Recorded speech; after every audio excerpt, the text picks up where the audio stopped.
It just seems like they just kind of gave up on her and let her go, and I think it was easier for Sheldon to find my mom. He's already got kidnapping charges and all this other stuff, and I don't know how my mom got over to his house because her car was found at her home. The son of a murdered woman says he's frustrated that the system let her down and is partially to blame for her death. He shared his feelings with Valley News Live today in an exclusive interview. Investigators say the body of Denise Marie Anderson was found in an upper apartment unit following a fire Thursday morning. They say Anderson's body appeared to have traumatic injuries not related to the fire. 44-year-old Sheldon Davis was later arrested on murder and arson charges. Investigators say he and Anderson knew each other. Now the victim's son is speaking out. It's a story you'll only see here on Valley News Live. Valley News Team's Rose Itzkovitz has more on why he says the man accused in his mother's death should have been already in jail. Which my mom said, Sheldon almost killed me last night. Nicholas Berlin says his mom's last words to him were worrisome. And she said, if I die, Sheldon did it. I was like, just baffled. I was like, why would you say something like that? 44-year-old Sheldon Davis was arrested Thursday following this Fargo apartment fire that morning, where Denise Marie Anderson was found dead.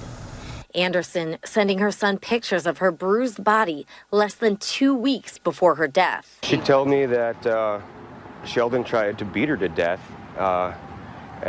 in her bed, and that he kept slamming her head against the headboard. Berlin says Anderson blacked out, then went to the hospital. That was on July 22nd. They made a report of it, and she called a detective afterwards, and was trying to get restraining order and have him put in jail for assault. But Davis never did go to jail. Basically, they said that they're working with Sheldon, and they're going to try to figure something out. What does that mean? Yeah, exactly. That's what my mom was saying. Anderson's last text to her son saying, Sheldon said he would ruin my life. And then I called the detective and asked why the hell hasn't he been arrested? North Dakota Century Code 1407.1 says if a law enforcement officer has probable cause to believe a person committed domestic violence, arresting the person is the appropriate response.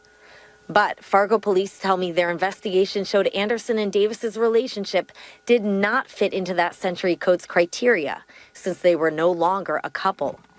Davis's criminal background includes kidnapping, sexual assault, and multiple counts of battery, terrorizing, and domestic violence. In Fargo, Rose Itzkovitz, Valley News Live. We requested police reports on Sheldon, but Fargo police tell us the cases are now being used as part of a homicide investigation and are not open to the public at this time.